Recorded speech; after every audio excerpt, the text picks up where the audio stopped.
My fiancée got pregnant by my brother and my dad supported them and gave them $20,000. Throwaway account, for reasons that will become very obvious.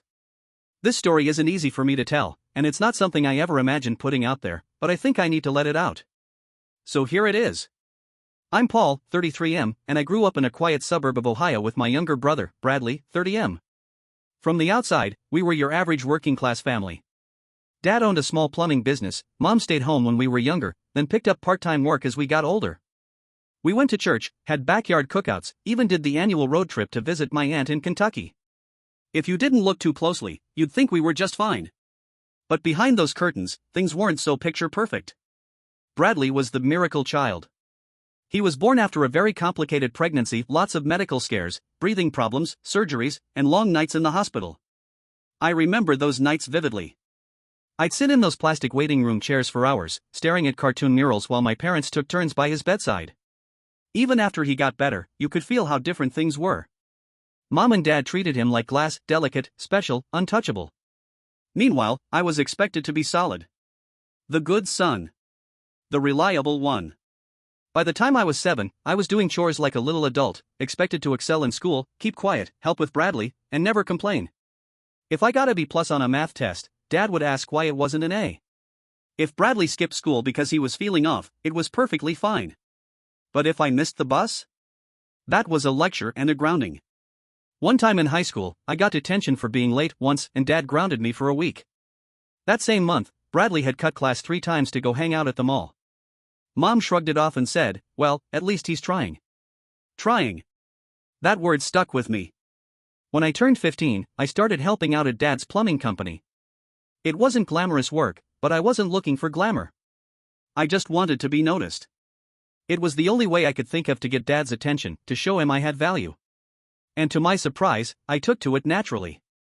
I studied how Dad handled difficult jobs, stayed up late reading technical manuals, watched hours of instructional videos online. I wasn't just chasing approval anymore, I was developing a skill, a purpose. By 19, I was doing full installs solo. By 21, I was managing most of the day-to-day operations. Scheduling, ordering parts, handling invoices, meeting with clients. Dad still made the big decisions and kept the business in his name, but the real work? That was me. When we had complex renovations or commercial estimates, I was the one running point. I modernized the entire system, digital invoices, scheduling software, updated branding. It wasn't flashy, but we became more efficient, more profitable. Meanwhile, Bradley was bouncing from one short-lived idea to the next. He tried community college. Dropped out. Tried selling vintage watches online. That fizzled. Then he invested in cryptocurrency with some of Dad's money, lost all of it. But even after all of that, the message from our parents never changed. He's still figuring things out.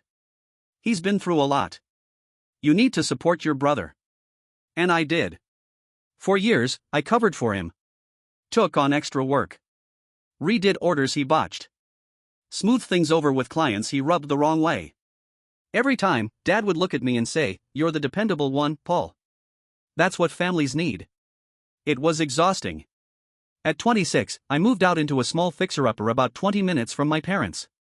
I bought it below market value, and though it needed a lot of love, I poured my weekends into it. I refinished the hardwood floors, remodeled the kitchen myself, updated the plumbing, obviously. It wasn't huge, but it was mine. My own space, free from comparisons and expectations.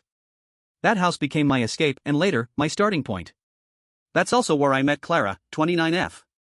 She was the property manager at a new upscale condo development downtown. I was brought in for a bathroom overhaul in one of the units, and she was there inspecting the contractor's work.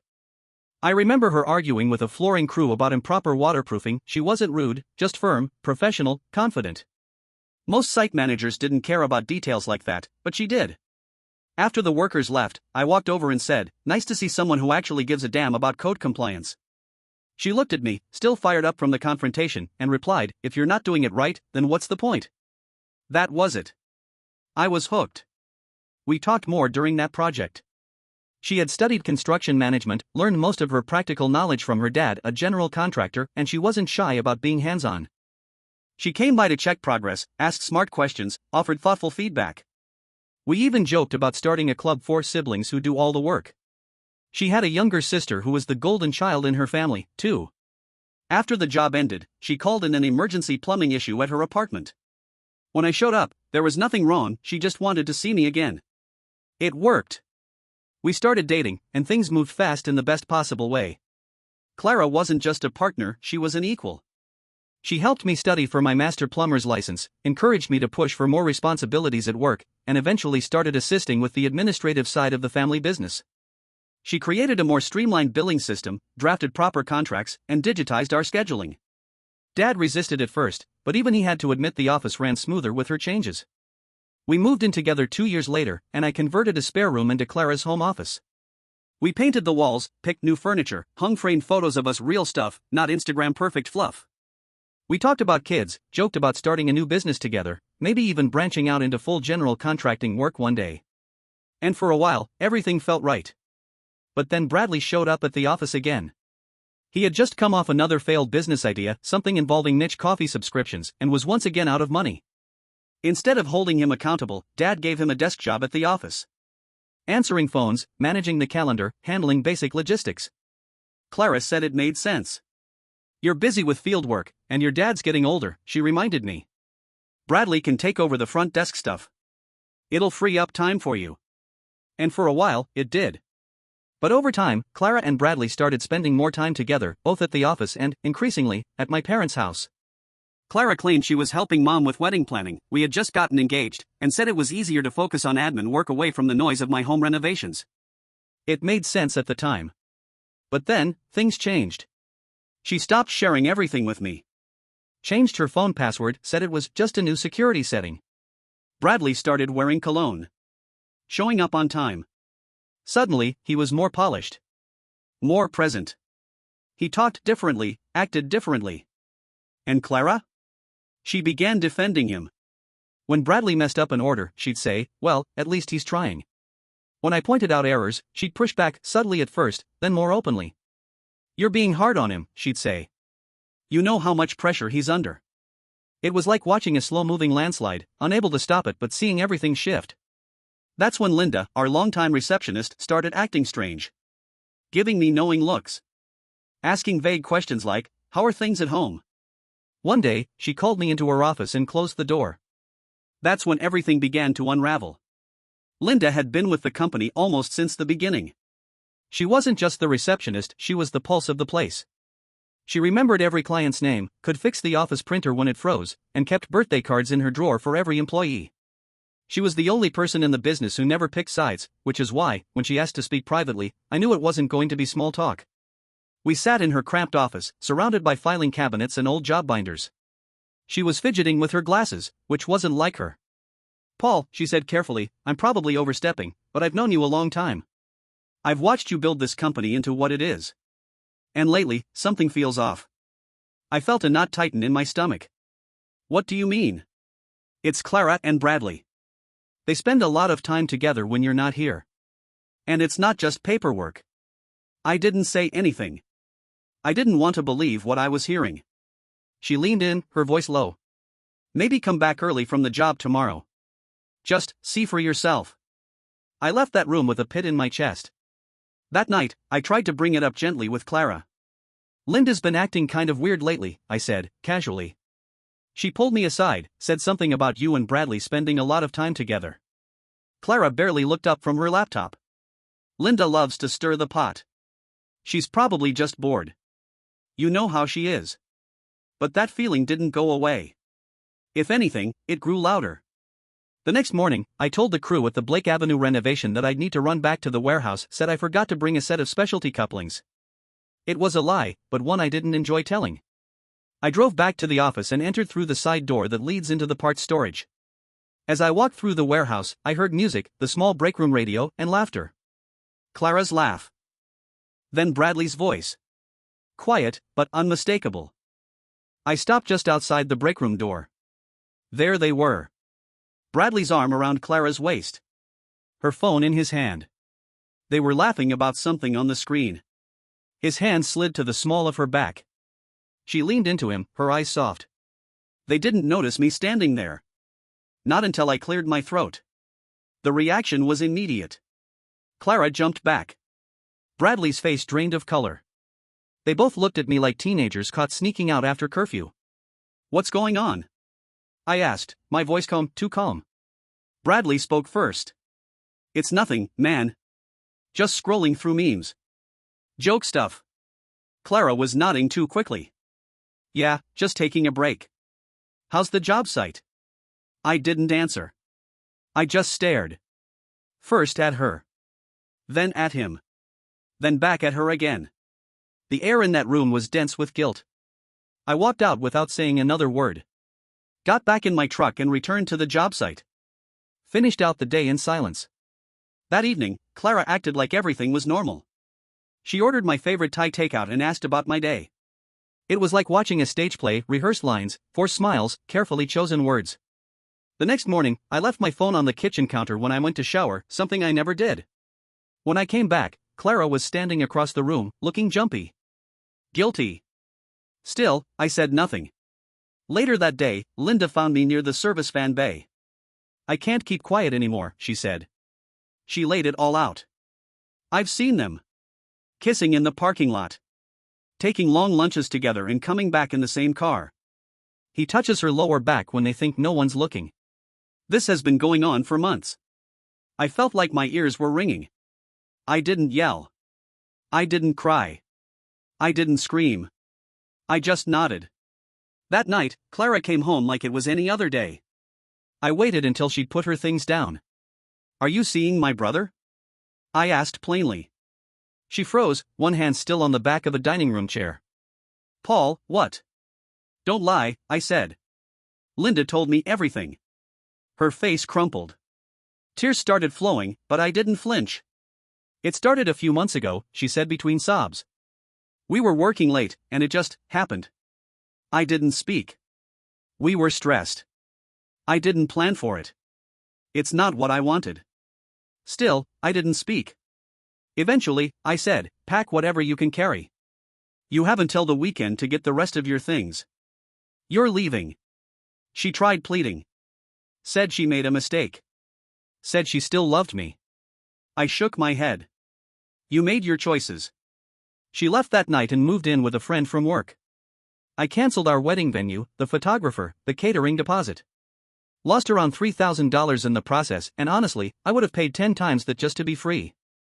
I didn't call Bradley. I didn't go to my parents' house. I didn't say a word to anyone. I threw myself into work. Focused on my clients. Kept my head down. 2 weeks later, Clara texted me and asked to meet. We sat in a coffee shop, neutral territory, brightly lit, public. She looked awful. Pale. Tired. Distraught. "I'm pregnant," she said, before I even sat down. Time stopped. Not in a movie kind of way, more like the way the air disappears when you open a vacuum seal. I couldn't breathe. "It's his, isn't it?" I asked.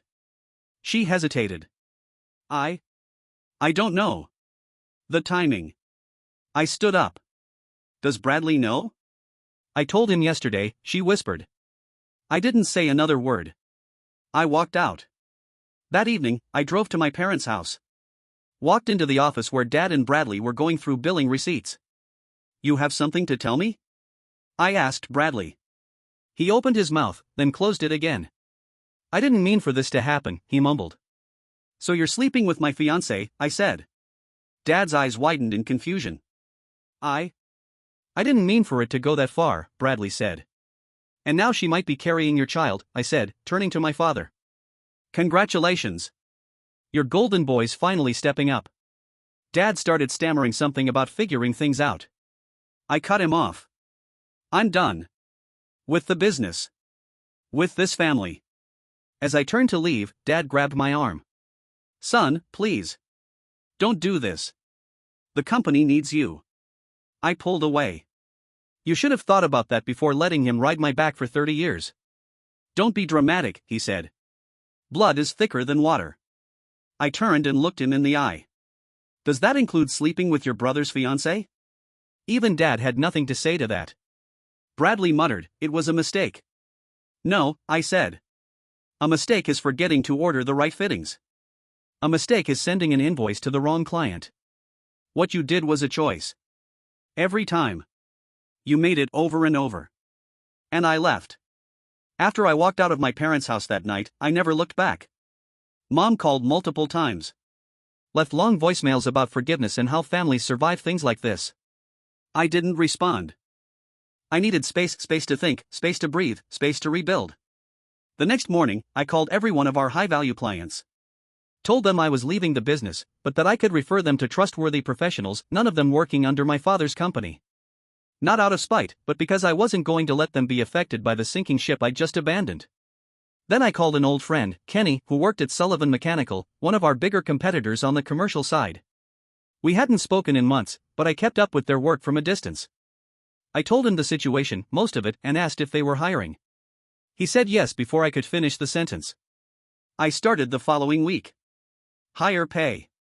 Set hours. No emotional landmines waiting for me behind every desk. For the first time in years, I was working for people who saw me, who respected my experience without making me prove it every single day. On my first day, they handed me a full-service contract for a chain of specialty bakeries. It was a 6-location job with tight turnaround, custom sink installations, ADA compliance work, and I crushed it. 2 weeks later, they put me in charge of an 8-man team. I wasn't just part of the crew, I was running it. That same month, I passed the Master Plumber's exam. It had been sitting on my to-do list for nearly 2 years, but I never had the headspace to focus on it while juggling Dad's business and Bradley's fallout. Now, I had clarity and momentum. I took my savings and bought a house across town. It wasn't big, but it had bones, hardwood under old carpet, a big backyard, and a detached garage I turned into a workspace. On the weekends, I sanded floors, replaced outdated fixtures, and rewired switches. Manual labor has always been my therapy. And with every fixture I repaired and every wall I painted, it felt like I was patching myself up too. I heard bits and pieces about what was happening on the other side. Bradley and Clara got married quietly, courthouse paperwork, no ceremony, no guests. She was a few months along by then, and from what I gathered, they were trying to do the right thing. Dad gifted them $20,000 as a wedding gift. Said it was to help with a down payment on a house. The same dad who refused to co-sign my apartment lease when I was 22 until I proved I was responsible enough. Linda quit a few weeks later. She sent me a short message after she left. I couldn't stand watching them destroy everything you built. I found a better job, normal hours, no lies. Karma's already working. Be well. Then came the call. It was late, nearly midnight. My phone buzzed, and when I saw it was Mom, I hesitated before picking up. She was crying so hard I could barely understand her. It's all falling apart, she said. The business, the house, everything. Can you please talk to your father? I agreed, reluctantly. Dad called the next day. His voice didn't sound like the man I'd grown up with, not stern or commanding. Just worn. He explained that Bradley had single-handedly dismantled everything in under 6 months. He'd taken on 3 major contracts, all of which were now in breach. One restaurant group was suing for $70,000 over unfinished work and unlicensed labor. Another had fired them after Bradley's crew installed incorrectly sized piping in a brand new kitchen, causing extensive delays and permitting issues. Instead of hiring experienced plumbers, he brought in a friend from college who had 0 experience. When the older guys on staff pushed back, Bradley ignored them. 2 senior techs, both with over a decade of service, walked out. Suppliers stopped extending credit. The company's checking account was overdrawn. Bradley had maxed out all the company cards. Then, without telling anyone, he'd taken out a $120,000 loan in the company's name. The money? Gone. Spent, we think, Dad said. On a new truck. Fancy clothes. We don't really know. And you want me to do what? I asked flatly. We need you back, he said. I'll sign over 75% of the business. You can make the decisions. Just help us fix this. What about Bradley? He went quiet for a second. He and Clara aren't together anymore. She left town last week. Took the baby. Left a note asking not to be contacted. I wasn't surprised. Clara had always been ambitious. I imagine the moment she realized Bradley wasn't going to be her way forward, she moved on, just like that.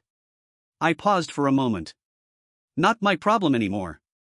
But we're going to lose the house, Dad said quietly. Your mother. Mom can stay with me, I interrupted. You'll figure something out. He tried guilt. We're family. No. We were family. You made your choices. You gave him everything. You said he was the future. Well, this is what your future looks like. He hung up without another word. A few days later, I got a text from Clara. The baby is yours. I got the test results.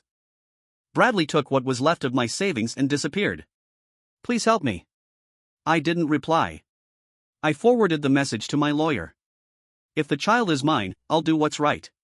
But Clara doesn't get to bypass the consequences of her choices just because she's in crisis. 2 days after that, Dad showed up on my doorstep. Unannounced. He looked older. His clothes hung looser on him. He was driving Mom's old sedan. His truck, I assumed, had been sold off to cover business debts. I let him in. Not out of kindness, but so he could see how well I was doing without them. My house was freshly painted. Tools neatly organized. New furniture. Photos of hiking trips on the wall. It wasn't flashy, but it was full of peace. He sat down awkwardly on my couch and handed me a folder. I'm signing the company over to you, he said. All of it. No conditions. It's yours. 6 months ago, I would have been thrilled. Recognition. Ownership. Freedom to call the shots. Now. I didn't feel a thing. What happened to Bradley? I asked. He took our last savings, Dad said quietly. About $28,000. Just vanished. Left a note. Said he needed to find himself. He's gone. Apparently, he'd been drinking. Missing jobs. Arguing with staff. Then, one night, he never came home. You can rebuild it, Dad said. We can do it together. We could be a family again. I stood up. Dad, you still don't get it. I don't want your business. I don't need it. I'm doing fine. But it's your legacy, he argued, eyes pleading. No. My legacy is learning how to stand on my own. My legacy is not inheriting something broken because the person who built it couldn't protect it from his own decisions. He looked down at his hands. Then, softly, where did I go wrong? I didn't give him the full list, the favoritism, the blind spots, the misplaced trust. I just said, you didn't go wrong. You got exactly what you asked for. You wanted Bradley to lead. You handed him everything. Now you have what you built. He nodded slowly. Then he left. A few weeks passed. I didn't hear from my father again after he left that folder on my coffee table, a folder I never opened. It sat there for 3 days before I dropped it into my filing cabinet, unopened and untouched. I didn't need a piece of paper to know what I'd walked away from. Mom texted a few days later. Said they were moving in with her sister in Columbus.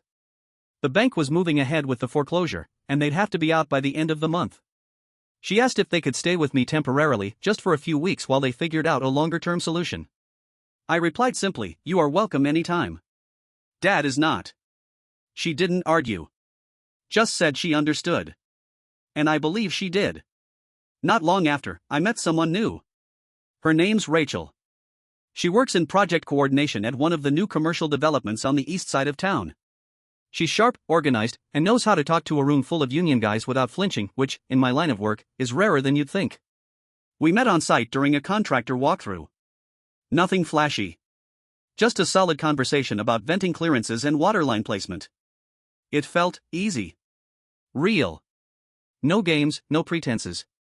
We've gone on a few dates. I haven't told her everything about my past, not yet. But when she asked about my family, I just said, we're not close anymore. That's a long story. She nodded and didn't press. That meant more than she knows. Then came the final text from Clara. It was brief.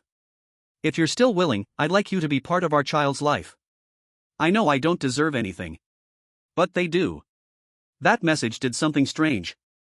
I didn't feel rage. I didn't feel grief. I didn't even feel vindicated. I just felt distant. Not cold. Not detached. Just distant, like I was looking at a version of myself from a year ago and thinking, that man doesn't live here anymore. I sent it to my lawyer. We'd already begun preparing for a paternity test and potential custody agreements. I wasn't going to abandon a child if it turned out to be mine. I'm not my brother. I don't run when things get hard.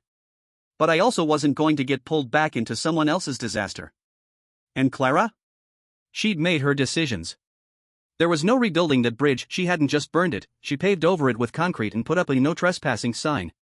As for Bradley, I haven't heard from him. Last I heard through a cousin, he was seen in Indiana, staying with an old college friend. No job. No contact. His phone's disconnected, and even his social media has gone quiet. For someone who always wanted attention, he's finally disappeared. Sometimes, people like that don't crash loudly. They just fade. Dad? He's been calling my mom's sister's landline, but she screens his calls. She told me she's trying to convince Mom to file for separation, not out of spite, but out of self-preservation. Dad's bitterness hasn't faded. In fact, I think losing everything might have only made it worse. But that's not my story anymore. My story is here, in a clean garage with my tools exactly where I want them, in early mornings with a coffee thermos and a job I'm proud of, in weekends spent restoring old houses instead of relationships that never respected me in the first place. The past doesn't get to define your worth, it just shows you what you won't tolerate anymore. People sometimes talk about revenge like it's fire, like it's loud. But that's not the kind of revenge I wanted. The best revenge, I've found, is peace. Is quiet mornings and your own name on the paycheck. Is not needing anyone else's approval to know you've built something that matters. I don't need apologies anymore. I don't need explanations. What I needed, what I fought for, was clarity. And I have that now. And honestly, that's more than enough. Thank you for watching the video, like it if you watched the video to the end and don't forget to subscribe. Have a nice day.